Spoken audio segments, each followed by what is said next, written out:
Thank you, Penelope. Oh, we're recording. We're live and action. Good morning, everyone. That guy waving to you over there is the best dad in the world. We have proof of that. Please show them. Thank you. You know who that is? Best dad ever. Eugene Clark, artist and professor of art extraordinary. Let's give him a little applause. All right. Hi, everybody. Okay. Hello, Matt Faulkner, you old so-and-so. That's me, Matt Faulkner. I'm over here. Now, are we supposed to, Eugene, we have, the screen is split on my, that's the way we like it, right? We don't want going back and forth. Yes. I think that's handsome. Yeah. And the studio audience, you can't hear them. They were getting too boisterous, so we've muted them. Otherwise, they'd be screaming and shouting at right now, too. We love those people in the studio audience because without them, it would just be two guys sitting in a studio talking to ourselves. Yeah, no, so they're just off the hook a little bit today. So we've had to put them in the reflection corner to have them really consider their behavior. Maybe we'll let them out later. Yes. All right. Well, so, you know, excitement is excitement. Yeah, and it's understandable. Eugene, this is, what do we call these recordings, Eugene?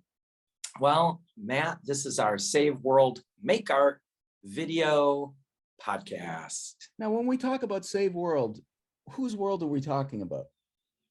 We're talking about the world at large. We're talking about your world, my world, all of our world that we all share, and how we as creative individuals can contribute to possibly, you know, helping to give people a chance to see things from a whole new perspective. Right. So we're not talking about like, you got to go out and fix the world necessarily. That may happen by the work that you make. It's what's it going to do to your own world to just give yourself the gift of doing some drawing today. Yeah. Right? Well, I like to say to my art students that being an artist is the greatest job in the world, because it's the one job where you get to provoke questions and thoughts of the people that are viewing your work. So the viewers, when they encounter your artwork, now as visual thinkers, as visual storytellers, we get to provoke thought and question in the minds of the viewers. How cool is that? Yeah. Like, that's our job. Yeah.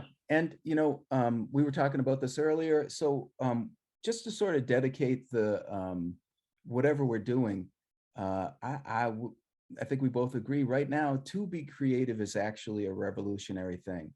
The kind of level of fear that everybody is investing in, and I don't exclude myself from that. It is a revolutionary, courageous act to pick up a pencil, pick up a paintbrush, and make something. So we're just considering that, you know, the environment of school violence, school shootings, it's not over. We're still, you know, elbows deep in this world, and it's important to keep on creating, no matter where we're at with that, wherever, you know, how we're involved in it, how it's affecting us. And so just want to keep that in the forefront.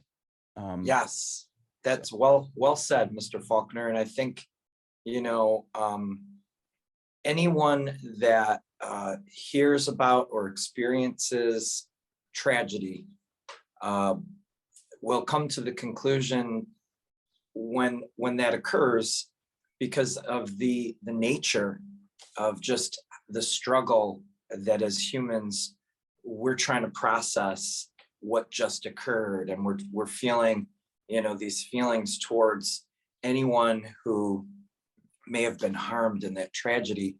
And so it gets deeply rooted within us, and quite frankly, sometimes we don't feel like picking up a pencil or a paintbrush or much of anything else, let alone this best dad ever coffee cup.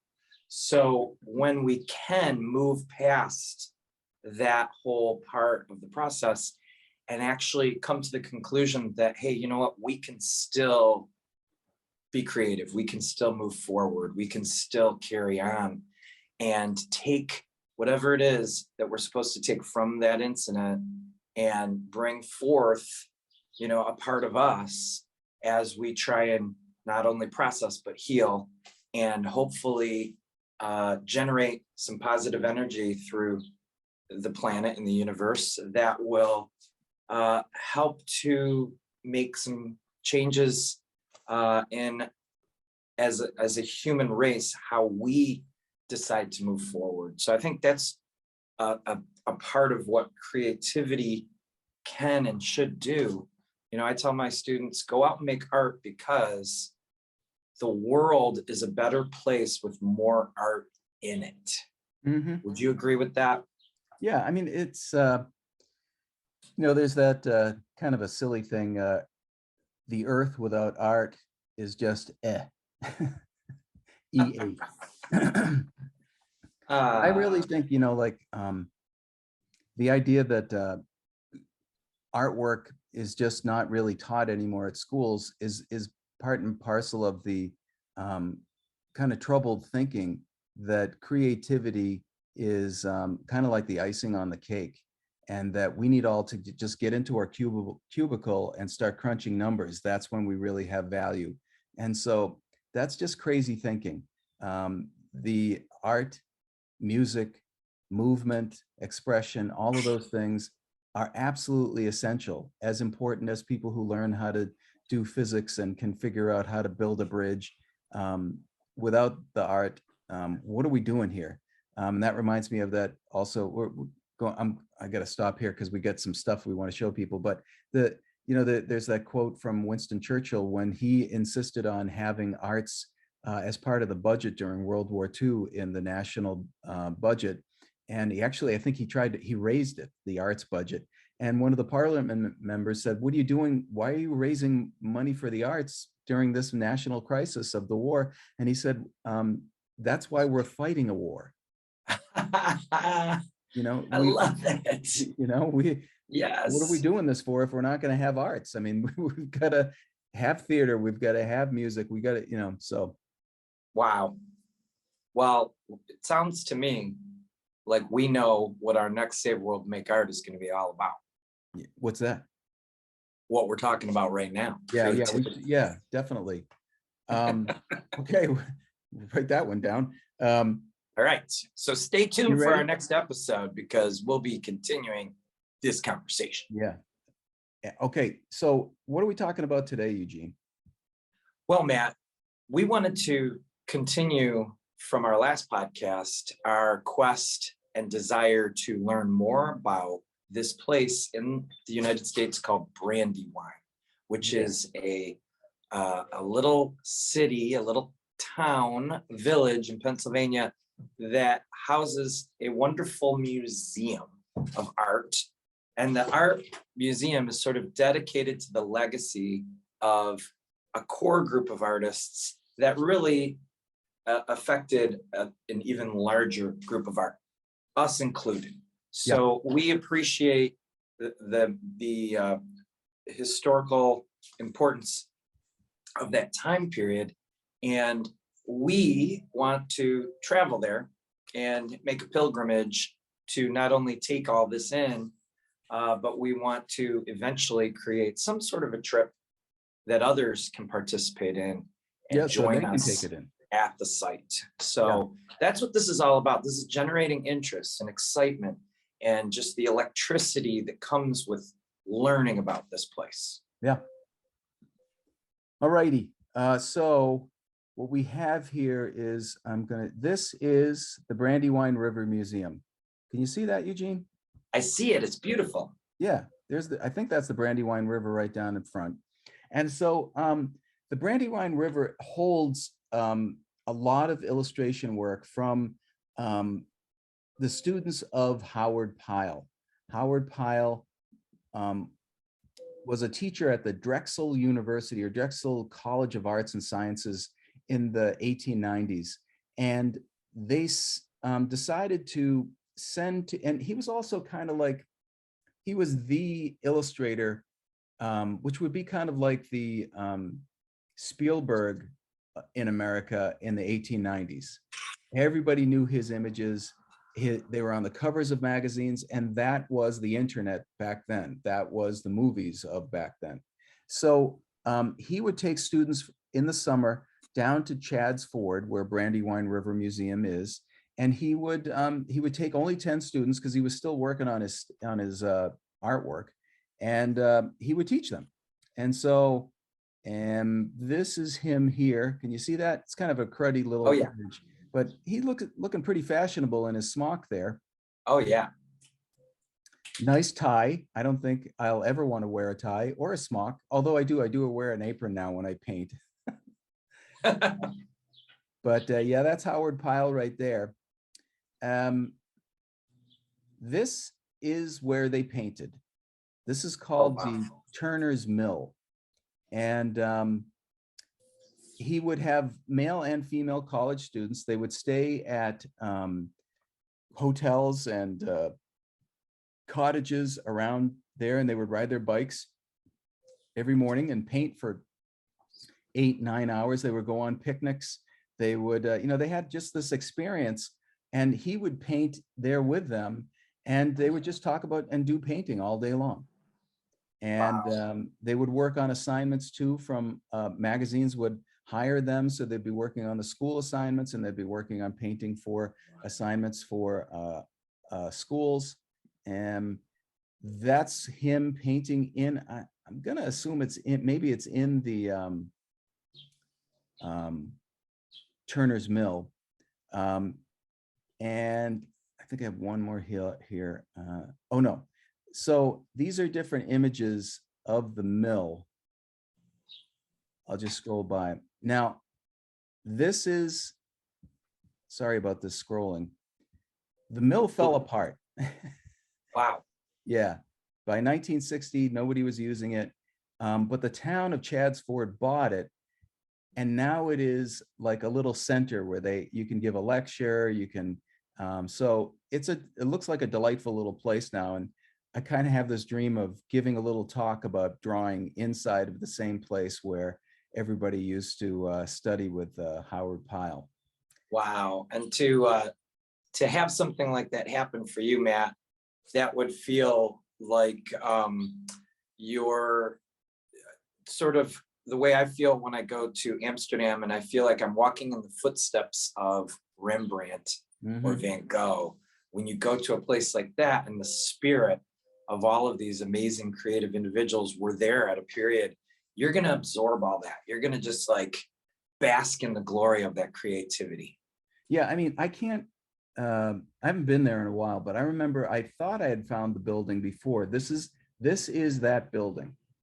So, no, not him. That's, this is the same building.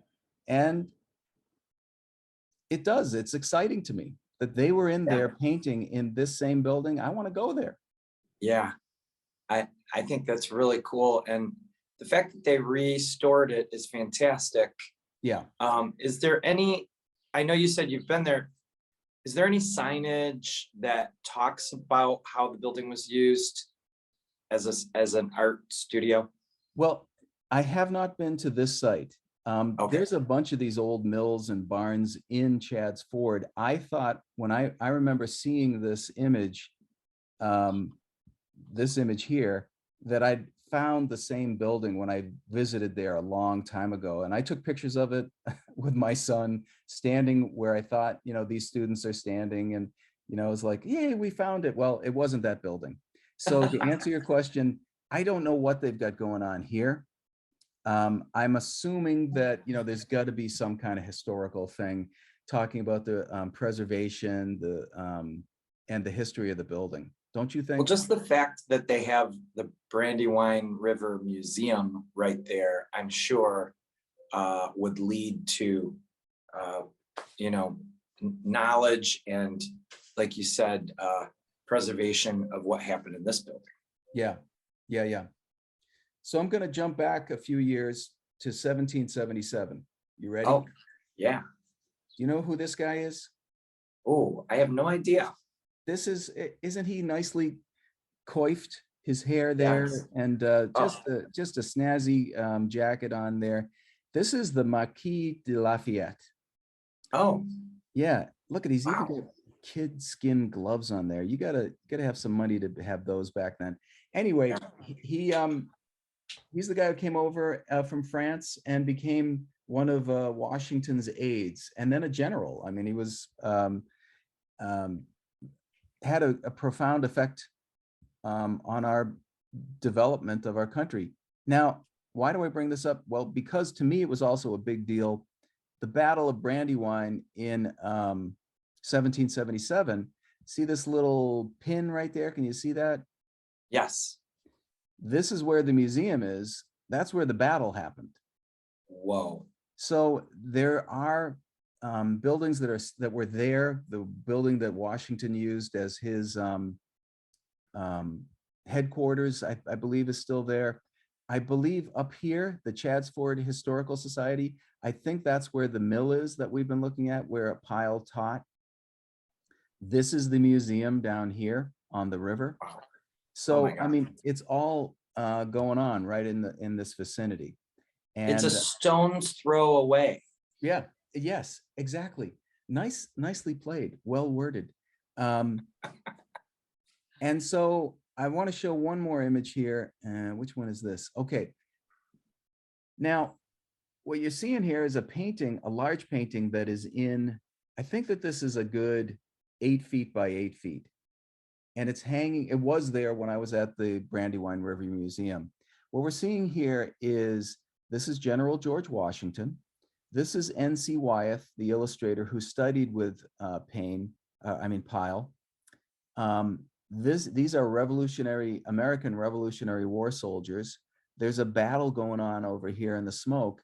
What happened was, when N.C. Wyeth was painting and he was standing up on a scaffolding, you can see the scaffolding right here.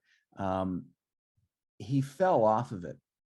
And when he Oh, landed, he was in a lot of pain. And apparently he had a dream. Maybe it was while he was in recovery. And it was like one of those fever dreams in which he met George Washington, and Washington came over and told him all about the battle as it was happening, gave him this description.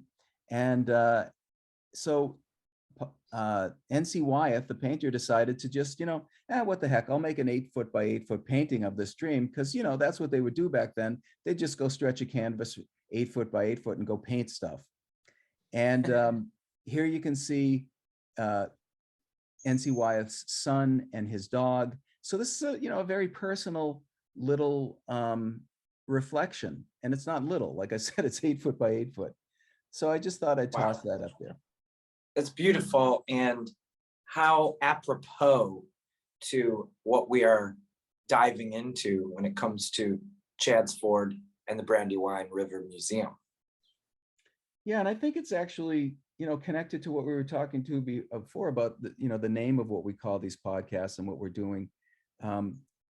This changes Pyle by simply painting it, by expressing this. It has an effect upon him, his family. That's his son, Andrew Wyeth. And if, Andy, and Andrew Wyeth's work, right? Oh yeah. That's his son down there. All of these things change and affect them. And then this piece is hanging up in a museum that's well attended. So it affects all these other people too. Artwork has a profound effect, just like any other positive action, building a bridge, building a spacecraft to go to Mars. They're not, one up, one down. This one's better than that one. This is important. Yeah. Wow. It's so great to sort of tie in all these different pieces to the puzzle. Yeah. And, he's made one of these panoramic paintings too. I just noticed that this is the British Army all lined up shooting at somebody. I don't know where they're shooting. They're shooting in this direction.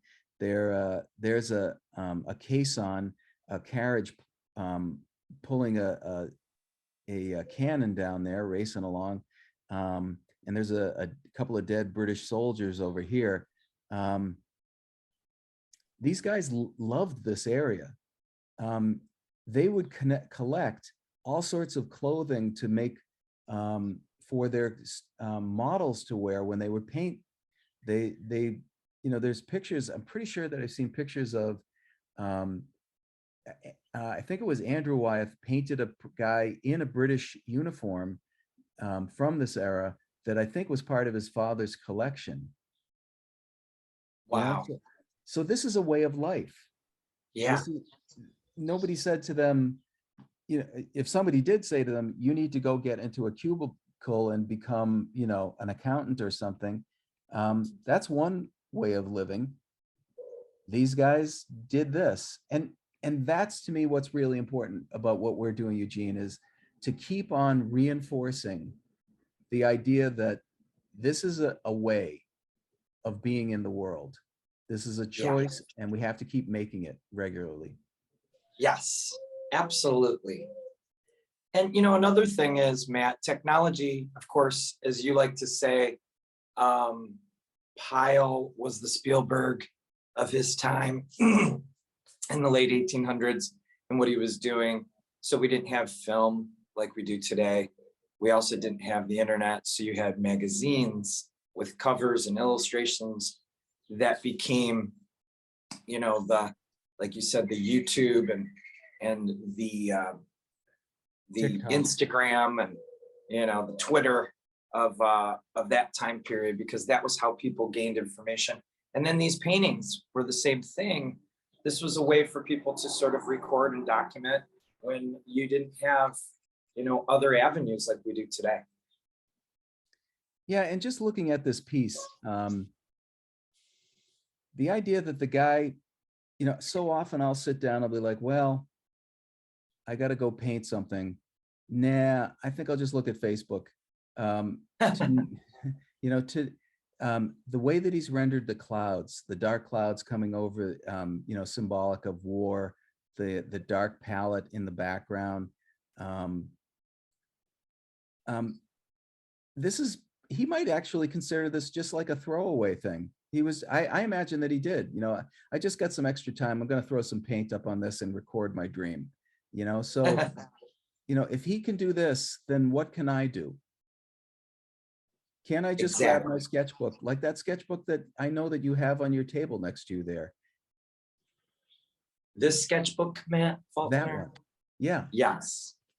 Yes. To just pick up a sketchbook and start to pour all of these wonderful ideas that we have into it. Yeah. So I regret that we only have about 20 to 25 minutes every time we do one of these, but we have come to the end of that 25 minutes, Eugene. Well, Matt, the excitement for me is what's next? What's next for Save World Make Art? And it's always grander and greater and more exciting each time that we get to that next episode. Yeah, and if you like this one, wait till you see what we come up with for next time. I think one of the things we're going to consider too is like what we were talking about at the beginning. What are the grand things that people have done in artwork that have that kind of profound effect, that are maybe worldwide? And then also, what are the things that affect us?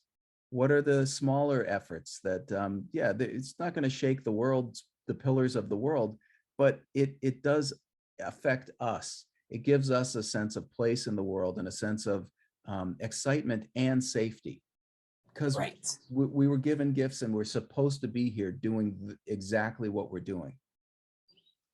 Absolutely. Well put, Mr. Matt Faulkner. Thank you, Eugene. All right, what theme song should we go out on this time? We haven't done this in a while. Oh, wow. How about the theme song from MASH? Dun, dun, dun, dun, dun, dun, dun. Ba-da-da. And you can hear the helicopter. Da, da, da, da, da, da, da.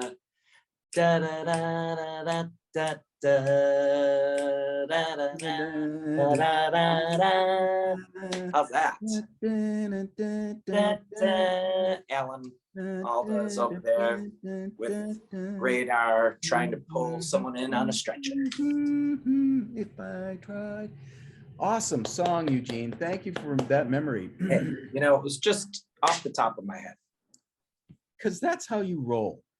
You bring the good stuff. Thank you, Eugene Clark. Thank you, Mr. Matt Faulkner. Thank you, sir. And thank you, everybody, for being with us. We'll see you again in a couple of weeks. Enjoy your summer, as it's we're right up smack dab in the middle of it. Enjoy it, and we'll see you soon. All right, bye, everybody. Peace.